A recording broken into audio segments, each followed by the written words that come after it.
Em agosto de 2016, no norte de Londres, Kennedy Ife, de 26 anos, começou a agir de forma estranha e agressiva após uma dor na garganta.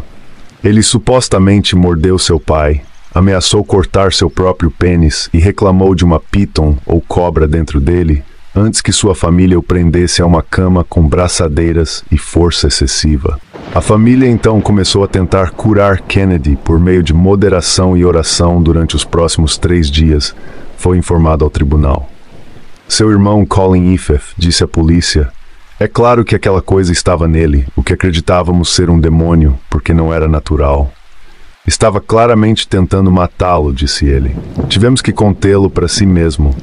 Ficou claro que se não o contivessemos, ele poderia ter tentado prejudicar pessoas da nossa família." Kennedy Ife estava de cama há 3 dias sem atendimento médico quando seu irmão ligou para os serviços de emergência, explicando que Kennedy Ife estava reclamando de desidratação. Ele parecia ter desenvolvido problemas respiratórios e foi declarado morto às 10h17. Como relatou, enquanto a polícia estava na casa, Colin Ife supostamente realizou uma tentativa de ressurreição cantando e orando pelo Sr. Todos os 7 membros da família de Kennedy Ife foram acusados de homicídio culposo, cárcere privado e de causar ou permitir a morte de um adulto vulnerável. Um exame post-mortem revelou mais de 60 ferimentos, incluindo uma possível mordida no corpo de Kennedy Ife, e seu pai, Kenneth Ife, junto com 4 de seus irmãos, também sofreram ferimentos. Kenneth Ife disse aos jurados que ordenou que seus filhos fizessem turnos e usassem força esmagadora, mas negou que uma associação com cultos, ocultismo e sociedades secretas tenha desempenhado qualquer papel na morte.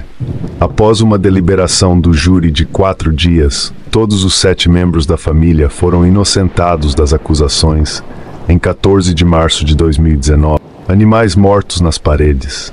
Quando a família Bretsuis decidiu isolar a sua casa em Auburn, Pensilvânia, em 2015, descobriu que já o tinha feito, com dezenas de carcaças de animais mortos. Os animais mortos foram embrulhados em jornais das décadas de 1930 e 40 e estavam entre temperos e outros itens semi-utilizados. Depois de removerem os itens, eles enviaram centenas de artefatos e carcaças para um especialista em Kutztown. O especialista atribuiu os animais apodrecidos em suas paredes ao powwow ou magia holandesa, um ritual originário da cultura dos holandeses da Pensilvânia para tratar doenças e obter proteção física e espiritual. Os holandeses da Pensilvânia foram um grupo de colonos de língua alemã na Pensilvânia nos anos 1600 e 1700, e geralmente são de fé luterana, menonita ou Amish. Muitos dos feitiços tratam do cuidado do gado, da busca de água ou do tratamento de doenças menores, refletindo as condições e preocupações dos primeiros colonizadores americanos. Mas powwow também tem uma tradição de feitiços mais sombrios e até de coisas como conjurar demônios. Um ritual notável em sua tradição é este feitiço para criar lealdade em um cachorro. Para anexar um cachorro a uma pessoa, desde que nada mais tenha sido usado antes para realizá-lo. Tente tirar um pouco do seu sangue e deixe o cachorro comê-lo junto com a comida, e ele ficará com você. O mofo encontrado nas carcaças apodrecidas da casa dos Bretsuis causou doenças entre os familiares e dizem que o odor não desapareceu. Adoração ao diabo da Flórida. Amigos notaram que Danielle Harkins, uma professora de 35 anos perto de São Petersburgo, Flórida, começou a agir de forma estranha em junho de 2012, desenvolvendo um interesse em rituais demoníacos. Logo depois, ela foi presa por abuso de 7 de seus alunos. Danielle Harkins disse às crianças que precisavam livrar seus corpos dos demônios, enquanto o grupo se reunia antes do anoitecer de sábado, em torno de uma pequena fogueira perto do cais de São Petersburgo. Eles deveriam cortar a pele para libertar os espíritos malignos, disse a polícia às crianças. Então eles precisavam queimar as feridas para garantir que aqueles espíritos não voltassem.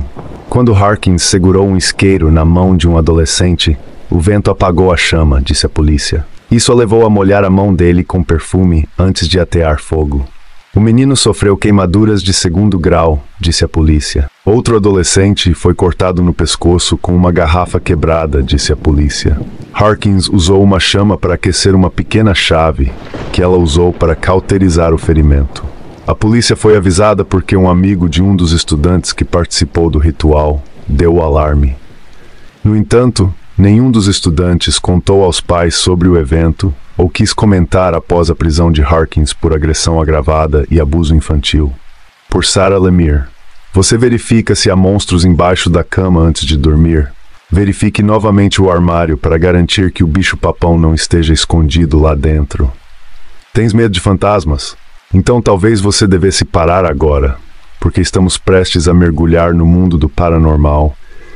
E essas histórias não são para os fracos de coração. Quer você acredite que os fantasmas são reais ou apenas inventados para o cinema, essas histórias de fantasmas contadas por pessoas reais que vivenciaram coisas que simplesmente não conseguem explicar, certamente lhe darão uma pausa, se não uma prova, de que há mais do que o esperado.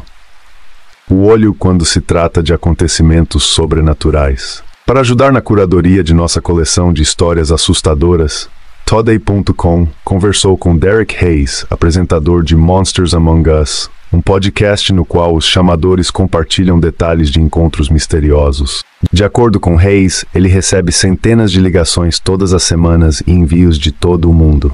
Mas de vez em quando, alguém liga para contar uma dessas histórias pessoais. É essa conexão pessoal para mim que realmente traz isso para casa, disse Hayes ao Today.com. E alguns deles são simplesmente aterrorizantes.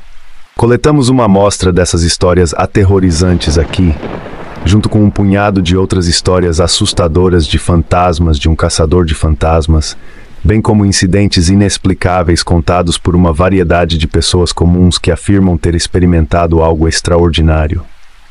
Se você acredita neles ou não, é claro, depende inteiramente de você. Mas se você acabar dormindo com as luzes acesas esta noite, não diga que não avisamos. As avós no cemitério Jeff, morador de Dayton, Ohio, dirigia com seu filho de 3 anos, Miles, no banco de trás quando passaram por um cemitério. Era um cemitério modesto, apenas com flores e pequenas placas. Basicamente parece um jardim gigante, explica Jeff em Monsters Among Us. De acordo com Jeff, enquanto eles passavam, seu filho, que cantava alegremente, parou abruptamente, apontou para o cemitério e exclamou: "Olhem para todas aquelas pessoas." Jeff se virou para olhar, mas não viu ninguém. Confuso, ele perguntou a Miles do que ele estava falando. "Todas aquelas pessoas ali", respondeu seu filho. "Com certeza há muitas avós." Conforme Jeff conta, arrepios percorreram sua espinha ao perguntar ao filho o que as pessoas estavam fazendo. "Eles estão todos parados ali olhando para a grama", disse Miles. Completamente perturbado com a conversa, Jeff acelerou e foi para casa. Mais tarde, naquele mesmo dia, ele disse que seu filho estava assistindo TV quando ele se virou para Jeff e disse: "Sabe, eles não estavam vivos." Pensando que Miles estava se referindo ao desenho animado, Jeff perguntou o que ele queria dizer. "Aquelas pessoas que vimos estavam todas em pausa", respondeu o filho. "Não sei se meu filho tem o sexto sentido", diz Jeff, "ou se ele apenas tiver uma imaginação fértil." O fantasma do Stanley Hotel.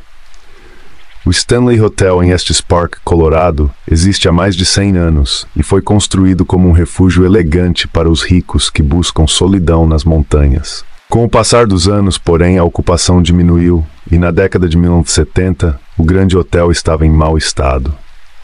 Foi nessa época que o famoso autor Stephen King passou a noite lá e se inspirou para escrever o livro O Iluminado.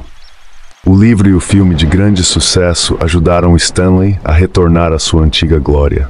Agora, os hóspedes vêm em massa para ver o hotel que inspirou um dos filmes de terror mais assustadores de todos os tempos. Dada a sua história, não surpreende que muitos visitantes relatem acontecimentos estranhos. Ciente dos rumores fantasmagóricos, Henry Yao, morador do Texas, reservou uma escapadela de última hora em abril de 2016 para dar uma olhada.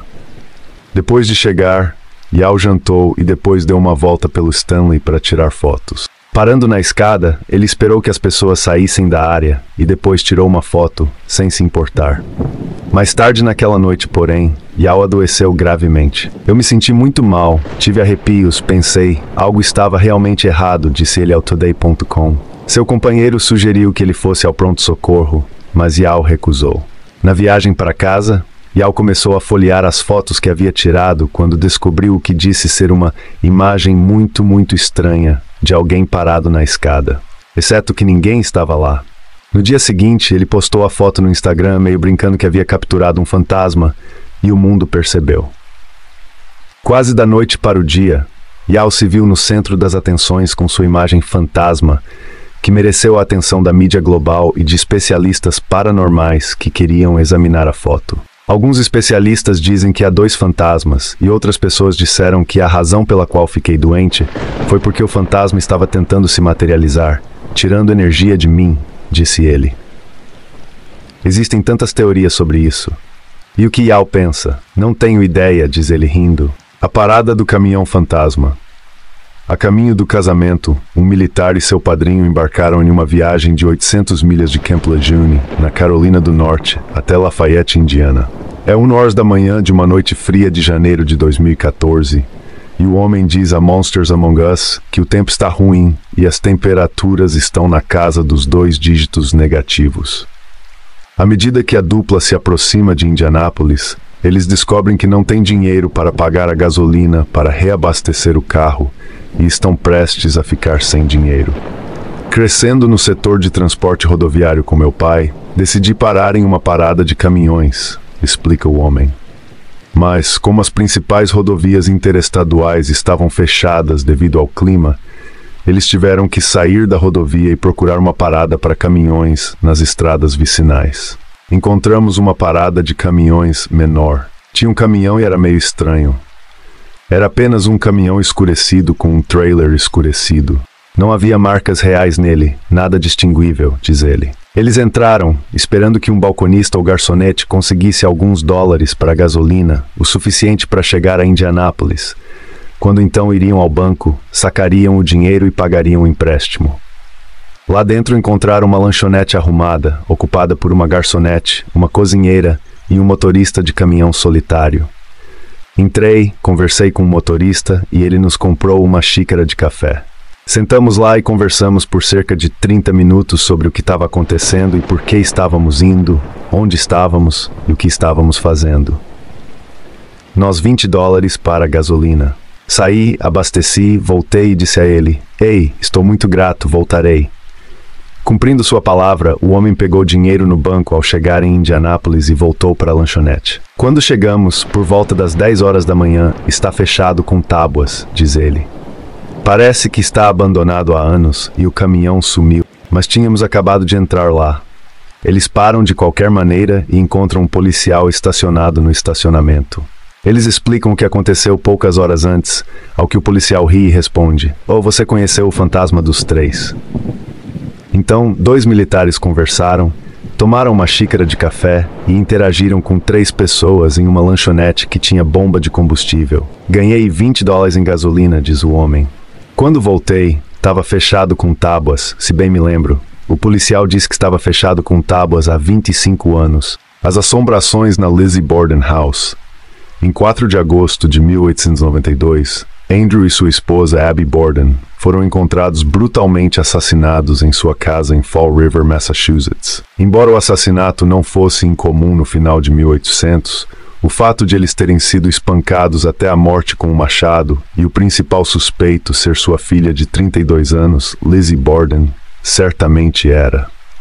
O crime e o julgamento que se seguiram chegaram às manchetes em todo o mundo. Lizzie acabou sendo absolvida do assassinato, mas permanece para sempre ligada aos assassinatos hediondos, assim como a casa onde o crime foi cometido.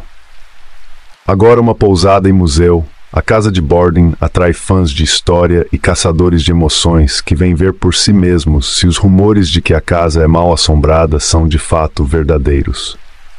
Quando comecei a trabalhar aqui era mais história. Eu realmente não me importava com o paranormal, disse Suzanne Steck. João, corretora de imóveis e guia turística da Lizzie Borden House, ao Today.com. No entanto, tudo mudou depois que St. John disse que ela mesma passou por alguns acontecimentos incomuns. Os hóspedes nos dizem que ouvem risadas e brincadeiras no meio da noite. As coisas mudam, diz ela. E a própria St. John passou por algumas coisas incomuns, dizendo que uma vez descobriu brinquedos espalhados por uma sala onde ninguém havia entrado. São João também fala de um quadro que caiu e deslizou meio metro pelo chão sem qualquer explicação plausível, bem como de uma porta de armário que uma vez se abriu por vontade própria. Na véspera do aniversário do assassinato de Andrew e Abby, a St. John diz que ela e 2 outros guias turísticos da casa sentiram uma dor repentina e aguda no olho esquerdo, o mesmo local exato dos ferimentos fatais de Andrew Borden. Talvez o mais perturbador, porém, seja a história que St. John conta sobre um guia turístico da casa de Lizzie Borden, que pediu ao seu grupo que silenciasse seus celulares antes de iniciar o passeio. Momentos depois, o celular de um convidado tocou. Ela olhou para cima e disse: "É minha mãe." A guia turística perguntou se ela queria sair e atender a ligação, ao que a mulher respondeu: "Ela morreu há 2 anos." O fantasma do capitão Joseph White. Embora Salem, Massachusetts, seja mais conhecida por seus infames julgamentos de bruxas, houve muitas outras histórias arrepiantes ao longo de seus 400 anos de história. Uma delas é a história do capitão Joseph White, um rico comerciante que foi encontrado espancado até a morte em sua cama. Foi um crime motivado por dinheiro, segundo Giovanni Alabiso, proprietário e guia turístico da Salem Historical Tours, que afirma que o comerciante de 82 anos foi alegadamente alvo de irmãos gananciosos que esperavam obter o seu testamento. Os irmãos Joseph e Francis Knapp contaram com a ajuda de Richard Crowninshield para ajudar a realizar o trabalho. Tarde da noite, quando o capitão White está dormindo, Dick Crowninshield entra, sobe para o 2º andar e pega um porrete e bate na cabeça do capitão e esmaga seu crânio, disse Alabiso ao Today.com. O assassinato resultou em um julgamento escandaloso e é considerado a inspiração para The Telltale Heart, de Edgar Allan Poe, bem como para o jogo Clue. Quer seja pela natureza brutal do crime ou pela vingança pela tentativa de roubar seu dinheiro, disse que o espírito do capitão Joseph White ainda vaga pelos corredores de sua antiga casa. As pessoas acreditam que o capitão White está perambulando por aquela casa, protegendo qualquer tesouro que ele supostamente possua, disse Alabiso. Os turistas tiram fotos da casa e, apesar de vazia, muitas fotos revelam figuras sombrias, masculinas e femininas nas janelas e no patamar da casa Gardner Pingree. Quem são eles? Ninguém sabe. Está definitivamente absolutamente ativo, diz Alabiso. O boneco ventríloco assombrado. Quando Marty era criança, nos anos 90, ela disse a Monsters Among Us que era fã do ventríloco Edgar Bergen e de seu companheiro manequim, Charlie McCarthy. Ela diz que quando seu pai encontrou um boneco de ventríloco enquanto passeava por uma pequena loja de magia localizada nos arredores de Santa Rosa, Califórnia, ele decidiu comprá-lo para o aniversário dela. Ao registrar a venda, Marty disse que o caixa deu ao pai vibrações estranhas e disse a ele: "Sabe, quando você coloca a mão dentro do boneco, ele vai ganhar vida." Rindo do comentário, ele levou o boneco para sua filha. Segundo Marty, ela ficou maravilhada quando o pai lhe deu a boneca, dizendo: "Fiquei tão feliz quando ganhei aquela boneca, fiquei obcecado." Mas em pouco tempo, coisas estranhas começaram a acontecer. Embora impossível porque a cabeça do boneco era feita de plástico rígido, ela diz que sua expressão mudaria, inclusive o sorriso.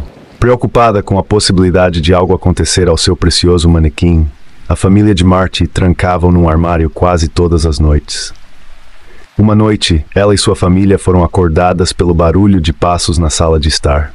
Pensando que fosse o cachorro ou outro membro da família, foram procurar. Ninguém estava lá, exceto a boneca, que estava sentada no sofá. Lembramos especificamente que sempre aguardamos porque eu amei tanto aquela boneca que cuidei dela, disse Marty no podcast. Outras ocorrências estranhas começaram a acontecer. Enquanto Marty e seu pai estavam fora, seu tio ficou sozinho em casa. O tio diz que ouviu o pai de Marty chamando seu nome da sala, embora ele não estivesse em casa. Quando ele foi olhar, encontrou a boneca mais uma vez sentada no sofá. E ninguém mais. Toda a nossa família estava com muito medo da boneca, diz Marty. As pessoas começavam a ouvir seus nomes sendo chamados, e ouvíamos passos à noite. Então decidimos que precisávamos nos livrar disso.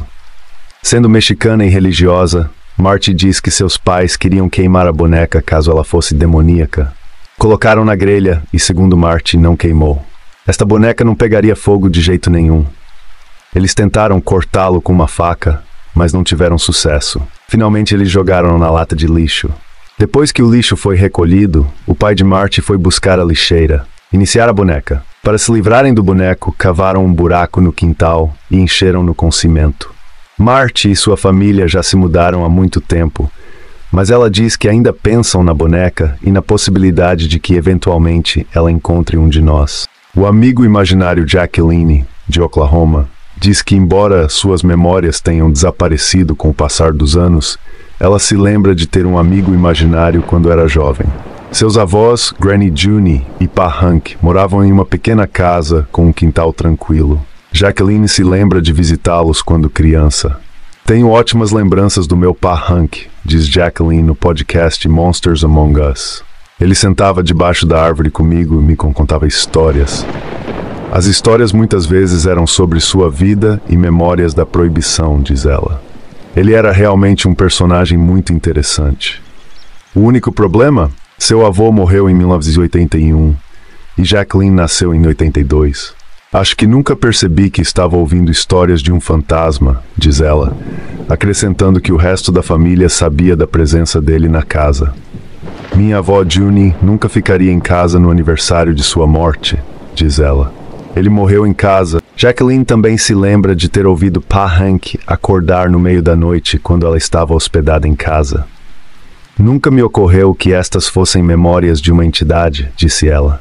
Em retrospectiva, Jacqueline diz que, embora seu amigo imaginário de infância fosse na verdade seu avô falecido, isso lança uma luz diferente porque era um parente e não um estranho. Nunca pareceram fantasmas. Foi como conversar com meu Pa Hank.